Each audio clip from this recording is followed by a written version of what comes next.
Shiny Pokemon. A phenomenon in the world of Pokemon that have kept Pokemon fans enthralled for over 2 decades now, due to their rarity and radical change in color palette. There are many different ways to obtain shiny Pokemon. You can stumble across them randomly, you can increase your chances of getting them through different and unique methods, and some of them are even guaranteed. But I don't need to tell you this, you're a shiny hunting veteran. Isn't that right, Daryl, Carol, Jeff, and John? But what if I told you there's even more to learn about shiny Pokemon and how to obtain them? There are some truly crazy shiny hunts out there, like the Manaphy from Pokemon Ranger. And while that's an insane shiny to hunt for, it's been talked about to death since it was discovered. Instead, I'm here to present to you some shiny hunts that don't ever get talked about, because hardly anyone knows about them. Let's kick things off with a hunt that can be done in Pokemon Sword and Shield in the Isle of Armor DLC. I want to get this one out of the way first because it's the same concept as one of the hunts in my first obscure shiny hunt video, which will be linked in the description. Before I continue though, I need to clear up some confusion. I got a lot of comments in the first video saying you don't need to trade a shiny for the NPC to trade you a shiny back. Yes, this is true. You can just trade a normal Pokemon and eventually get a shiny, and I've done this multiple times myself. But the point of these videos is to show you shiny hunts that very few or even 0 people have done, and trading a shiny for a shiny is one of them. With that out of the way, let's get into the hunt. The setup for this one is slightly more complicated than Let's Go, so I'll leave a link to a guide by Quick Panic in the description too, but I'll try to sum it up. Basically, there's an NPC on the island called Regina who can appear in many different spots, and she's offering up regional variants of Pokemon for your regional variant. In this example, we'll be trading our Galarian Ponyta for her Cantonian Ponyta, but here's the full list of trades that can be done. Anytime you see her, she'll offer up one of these Pokemon at random. If she doesn't have the Pokemon you want to trade for, you'll have to find one of these Apricon girls, which are also in random spots, and trade Apricons with her. Once you do this, her and Regina will change places, and Regina will again offer you a random Pokemon from the list. When you finally find Regina with the Pokemon you want to trade for, you should place the Pokemon you're trading in the first slot of a box and save in front of her. From here on, it's as simple as trading her your shiny and resetting the game until you eventually receive her shiny. Just like is the case with the Let's Go games, this shiny for a shiny hunt has never been done before. So if you want to make shiny hunting history, get trading. This next hunt can be performed in Pokemon X and Y. In the Lost Hotel and Pokemon Village, you can find these unique trash cans that are unlike any other trash cans, not just in this game, but in the entire Pokemon universe. I got the idea to cover this topic from a video by Droomish, where he explores every single trash can in Pokemon. It's a really interesting video that you should definitely watch, which will also be in the description. At first glance, these bins are nothing special aside from appearance, but you'll soon notice them to be randomly shaking. This happens randomly once per day, so if you check all the bins, you'll have to wait until the next day to get another chance, unless you save in front of one of the shaking bins and soft reset. These shaking bins can have a wide variety of items, but more interestingly, a handful of different Pokemon, which can be shiny.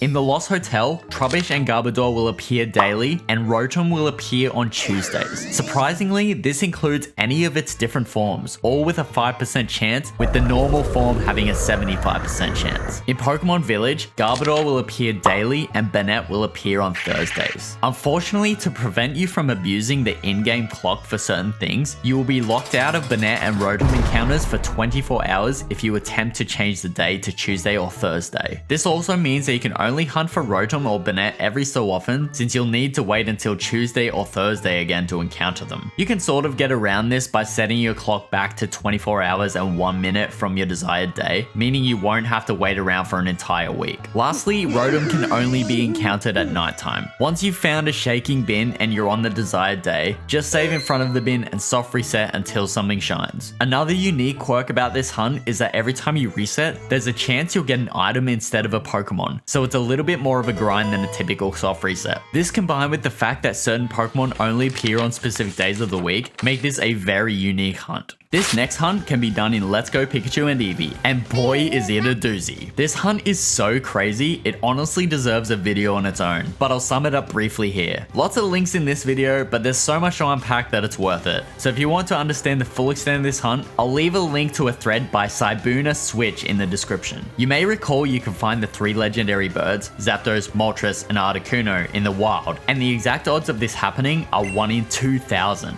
That means the chances of finding a full full odds shiny legendary bird are 1 in 8,192,000, making this one of the rarest finds in all of Pokemon. If you wanted to intentionally shiny hunt for it, however, you'll of course want to increase your odds in any way possible. The shiny charm is the most obvious way to increase your odds, so that's step 1. Step 2 is where it gets very interesting. It was previously thought that the catch combo had no effect on the birds, but this is actually found to be untrue. So, if you manage to get a catch combo of 31, you'll fully increase your shiny odds for getting a legendary bird, just not the frequency in which one of them appears in the wild. The best way to do this is by transferring as many of either Zapdos, Moltres, or Articuno as possible to the Pokepark via Pokemon Go, and getting your catch combo up from there. You could of course do the catch combo by capturing wild legendary birds, but that's only if you're really dedicated to making this hunt as insane as possible. This leads us to step 3, increasing your odds of encountering legendary birds in the wild from 1 in 2,000 all the way down to 1 in 1,000, and also further increasing your shiny odds via the use of a lure module. So, with the shiny charm, the catch combo, and the lure module combined, this takes our odds down from 1 in 8,192,000 all the way down to a mere 2 in 545,241. So still absurdly rare, but a much easier pill to swallow. Then it's just a matter of resetting the route until you find a shiny bird. If you find a bird that isn't shiny, you should capture it to continue the combo, since the shiny odds only apply to the next encounter of that Pokemon species. It's worth noting that the legendary birds are programmed to never flee, so as long as you have a good amount of Pokeballs and berries, you should be okay to continue the combo. If you dare to hunt for this one, you have to let me know in the comments. Good luck. As promised, I've left the craziest shiny hunt till last. While you might not be trading away a shiny or hunting for a 2 in 545,000 legendary bird, this hunt remains even crazier, but for a very different reason. No more teasing, let's get into it. This hunt can be done in Let's Go Pikachu and Eevee. The demo version. Yes, I'm serious. Prior to Let's Go Pikachu and Eevee's release, there was a free demo released on the eStore that's still available today, and it hides a crazy secret. Unlike Omega Ruby, Alpha Sapphire, and Ultra Sun, Ultra Moon demos that gave you a free Mega Glalie and Ash Greninja, this demo really didn't have a lot to offer, so it's gone unnoticed for a long time. Anyone that did play just did the small playthrough and uninstalled immediately after. Because of this, a sparkly secret has been lurking for the past 5 years. See all these Pokemon roaming around? You may not know this, but they can actually be shiny, and unbelievably, you can even increase your odds using the catch combo method. Being a demo, there are only a limited amount of Pokeballs you can obtain, but the catch combo will still help. Only a few dedicated people have recorded getting shinies in this demo, making this one of the most obscure shiny hunts in all of Pokemon. But wait, we're not done yet. Actually, we're not even close to being done. You thought hunting for some birds and rodents was how this video was gonna end? Ha! I mentioned that this hunt was demo exclusive and that you can't get it in the full versions of the Let's Go games, which is obviously not the case for the Pokemon you see roaming around. Our focus is a different Pokemon you can see on screen. In fact, it's been right in front of you this whole time. That's right, the starter Pikachu and Eevee, which is shiny locked in the full versions, can be shiny in the demo. Another quirk about the demo is that when you load it up, it will randomly choose between versions, meaning your choice between the starter Eevee and Pikachu is all luck. But wait, it gets even crazier than that. There's only a single recorded account of what you're about to see with only 1,500 views, and it was recorded at a Best Buy kiosk featuring the free-to-play demo. Here it is. Now it's not fake. Yep, that's not fake. Alright. Shiny Eevee, apparently.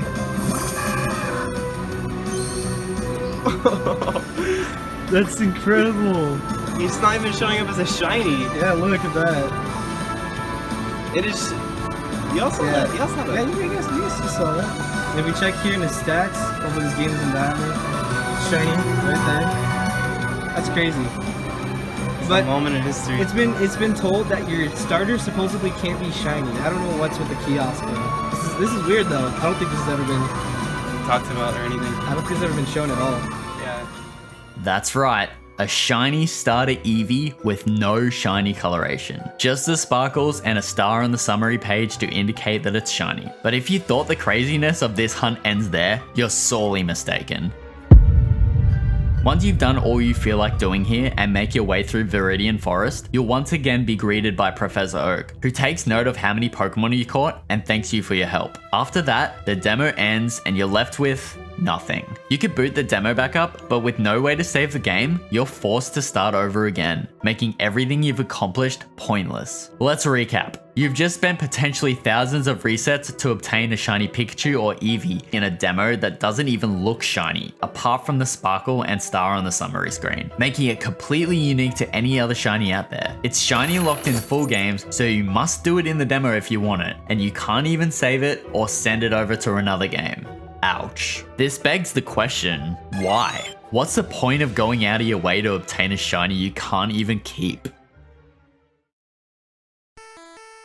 Shiny hunting is a unique thing. People who aren't into it can easily see what you're doing and think you're crazy for doing it. Even to those who love Pokemon, this can be a very foreign concept. Running around in circles over and over, spending hours of your life doing so until something with a different color and some sparkles shows up. Some of them are hardly even different in color, but that doesn't stop us shiny hunters. But then there's a subcategory of shiny hunters who go so far above and beyond, they'll hunt for a shiny they can't even capture. And even the regular shiny hunters will look at these people like they're crazy. So again, why? When these people said, A moment in history. when they stumbled across this forbidden shiny Eevee in the Best Buy demo, they were 100% right. Yet, it was essentially ignored by the shiny hunting community with only 1,500 views. Snagging a shiny Pokemon because it has a pretty color is one thing, but being able to say you made history in the shiny hunting community, not many can say that. That's why I don't want to be just another brick in the wall showing off my wildly different shiny Drifloon in Legends Arceus that 1,000 other people accidentally stumbled across in their playthrough. I want to be the guy that said, that's right, I got a shiny Eevee with a hat that doesn't change color. Where's yours?